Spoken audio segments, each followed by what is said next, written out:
So nagbabalik na naman ang inyong vlogger's friend Kitrolian for today's video. Today is March 23, 2026 guys. Monday na Monday. Naka-off kami ni Daddy. Hi Lupi. Hi Ate B. May plastic to. Yeah.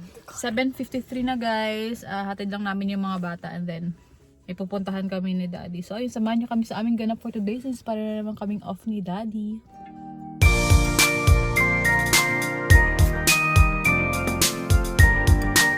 Guys, samahan nyo kami. Patid namin yung mga kidlets.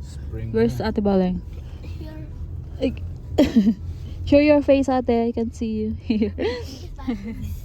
This my Ayan, dito tayo sa... This my face. Hatid natin sila. Samahan nyo kaming maghatid. Pollen season na guys. Ayan o. Hindi ko alam kung kita nyo sa camera pero madumi na yung sasakyan. Diyan na naman yung mga pollen. Excuse me.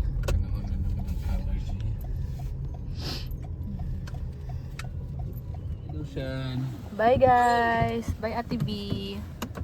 Saan mo ito ang bintana dad? Bye. I love you. See you later. Ayan guys, natin ang mga kidlets. Punta tayo ngayon sa Lowe's dahil plan ko ang mag-paint na naman dahil alam nyo ba, chika minute na naman no? Nung winter, nakakatamad talaga kumilos pala at mag-ayos-ayos ng bahay. Since ngayon is spring na guys, mainit, hindi naman ganun kainit. Pero much better siya kaysa sa winter. So, magkaroon na naman tayo. Mag-paint na naman tayo ng bahay. Mag-ayos-ayos tayo ng bahay. Habang nasa bahay pa tayo, habang off tayo guys. So, ayan, samahan nyo kami pumunta ng Lowe's at bumili ng kung anek-anek. So ayan, pasok tayo dito sa Lowe's guys. Dito tayo sa gilid.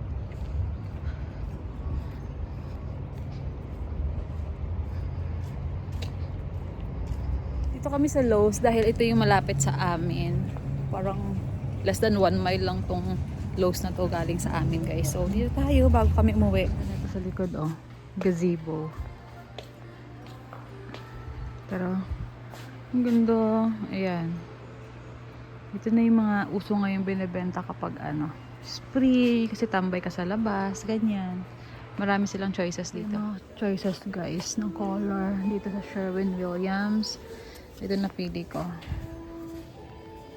Kasi, wala lang, gusto ko lang ng ganitong color. Nakita ko lang sa TikTok.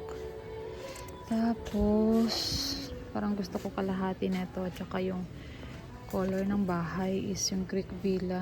Ito. Sa taas. Ganyan. Tingnan natin kung anong ganap ko ngayong araw na to. Nagpipaint muna ako ng buong ganito. Ganito sila maghalo oh.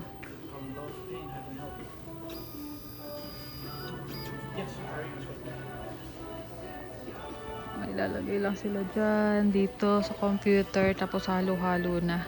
Ang galing. Nabudulan naman tayo ng Lowe's guys. Hindi actually pang paint lang talaga yan. So ayan, let's go home na. Wala na pinagbibili mo. Hindi so ito yun, isa din yung color ng ang galing oh. Ayan na yung color no paint ko. Yarn. Tanong pa siya kung anong color daw yung maganda. May sinabi akong color. Sabi niya, hindi, ito. Tapos may sinabi pa ulit akong color. Hindi yung ganito. Hindi yung ganito. Nagtanong ka pa. Ako din pala mag-design. Sabi ni Daddy ko saan kami napupunta. Ibis na magpahinga sa bahay. Ayan. Dahil dyan nag-Lowe's na naman tayo. Ito lang naman binili ko guys pala. Itong kit applicator. Meron na ako nito pero hindi ko na makita. Tinapon. Hindi, nakita ko to kagahapon. So ayun, bumili na lang ulit ako. $11 isang ganito. So marami na siya. Then bumili si Daddy ng ganito. Ano ba to? Microfiber clothes. Tapos panlinis lang sa bahay. Tapos ito, kailangan ko to para hindi magkaroon ng paint yung Ba't hindi bathtub. papel yung kinuha mo? Cloth, gusto ko cloth. Tapos ito pang halo sa paint. Libre lang to guys dito sa Lowe's. Yung Swiffer Ang galing palinis. dyan, may ituturo kang kulay. Nasaan yung papel? Andyan. Ewan ko sa ano yung papel. Ito yung Ito. Kunwari may gusto kong kulay, ganito. Oh. Hahanapin nila, tapos may tangke sila ng pintura sa baba. Nakasama sa vlog ko yun.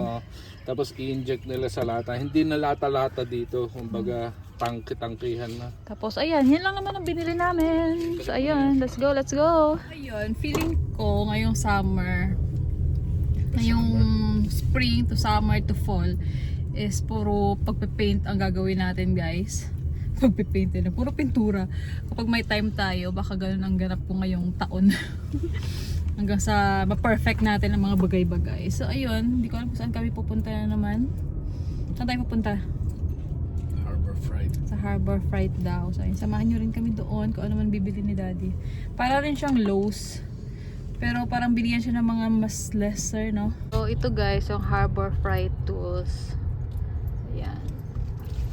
Pasok tayo sa loob, tingnan natin kung ano mayroon doon. So ito yung mga, ayan, mga laman niya, guys. Yung pag pumunta ka rito, dapat alam mo na yung bibilhin mo. Di katulad na itong kasama ko, di alam ko ano bibilhin. Ito nga. So ayan, marami, magaganda rin dito, in fairness talaga. Pero dapat parang expert ka na pag pumunta ka rito eh. Ayan, kita mo naman hanggang ngayon wala pa rin siya mapili. Hindi, ayan o, mga heavy duty yung mga binibenta dito. Maganda rin dito, guys. Ayan o.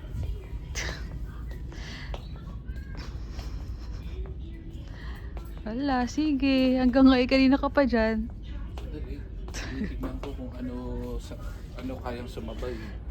So ayun guys, sabi ko uwi na kami. Pero sinundan niyo kung saan na naman kami napunta. Ayun o. Are you?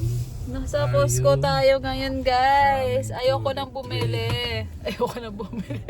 Tama na! Lagay natin ng parada yung nasa likod yung harap para madaling maikarga yung kahon-kahon natin bibilin.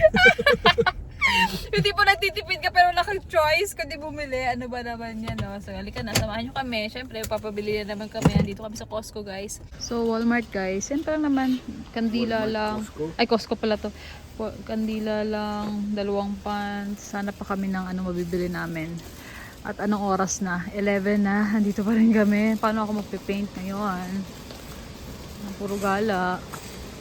Guys, nakauwi na tayo. Nandito na tayo sa CR, no? Kung saan. Charot. Hindi, dito na yung CR ng mga bata, di ba? Ano ko siya. Pipaint ko dahil ayoko ng trip. Hindi ko talaga trip ng kulay nitong orange na to. So, ayun. Tingnan natin kung anong kailan ko matatapos ang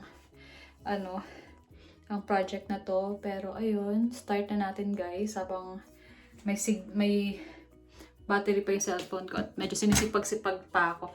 Kasi 11 na rin naman na. So, ang unang kong gagawin is nililipitin ko to, tanggalin ko lahat ng mga shampoo or yung mga toothbrush ng mga bata, ganyan. And then, start na tayo magpintura. So, ayan ang CR. Orange, orange, orange. Tatanggalin ko yan, makalat. Kasi nandyan na yung mga pampintura ko. So, ayun, tingnan natin kung ano itsura na ito pagkatapos kong pinturahan. So, ang gagawin ko is ipa-primer ko. Ayan pala yung primer na binili ko pa. Yan pa yung primer na ginamit natin dito sa mga kwarto ng mga bata, guys. Kasi after mag-paint nung room ng mga bata, wala na ulit akong pininturahan dahil lumamig na nga. Tinamad-tamad na ako magawa-gawa dito sa bahay. So yun, since umiinit na, spring na guys, ayan, mag-start na ulit ako magpinto-pintura. At uunahin kong yung CR ng mga bata. So, ang plan ko is uunahin kong pinturahan yung side na to para kahit maghilamos mag-toothbrush sila mamaya is pwede na nila magamit tong side na to kahit i-late ko nang start tong nandito sa bathtub banda. So ayan, tingnan natin kung anong ganap dito, guys. So, lagyan muna natin ng drop cloth para hindi magtulo-tulo. Ayan, yan. Tingnan natin mamaya kung anong itsura na neto mamaya. Yun nga, sabi ko dito muna yung uunahin ko dahil parang feeling ko mas madali siya kapag natapos kong side na to. Then pa isa-isa, ganyan. So, let's start. And since spring na guys, si Daddy naman ang bisibisihan mag-mow ngayon. Ayan siya. Nag-start na rin siya kasi marami na namang damo, guys. At ako'y magpipintura sa CR. Ayan. Sige. Nagamit na naman niya yung kanyang mower. Ayan. Hello. Ayan pa lang yung aking napinturahan. Gumamit na ako ng stool. Yan. Magpintura na ulit tayo, guys.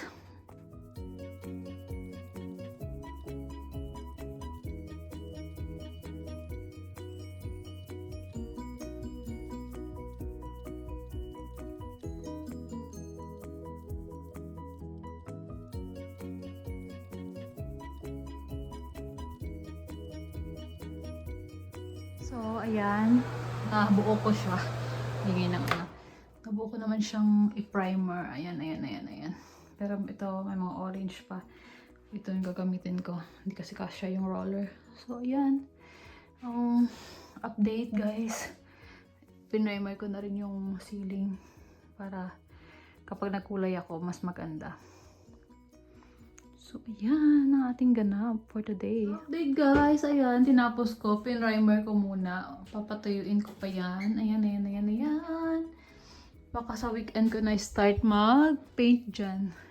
Magulat na lang yung mga bata. Bakit ganyan yung CR? Bakit hindi pantay-pantay? Ano yan eh? Primer nga para kumapit yung paint. So, anong oras na rin kasi 1:30? Parang ganyan. So, papatuyin ko pa siya ng 1 to 2 hours. Tapos sunduin yung mga bata. So, possibly by weekend ko na siya matapos. Or masimulan ng mag-paint, yung totoong paint dito. So, pansamantagal, ganyan muna siya hanggang matuyo. So, yun guys, dito na tapusin ang vlog na to, ang pagpipintura. Update ko na lang kayo kapag natapos na talaga natin yung pag-paint dito. Kung ano man yung, kung ano may itsura nung pag-paint, ng bagong paint na itong CR nila Ate Baleng. And marami pa rin natirang primer, so baka yung CR naman, yung powder room naman sa baba yung gagawin ko kapag natapos ko na itong CR dito sa taas. So, ayun lang. Thank you for watching this vlog. See you in the next vlog. Bye!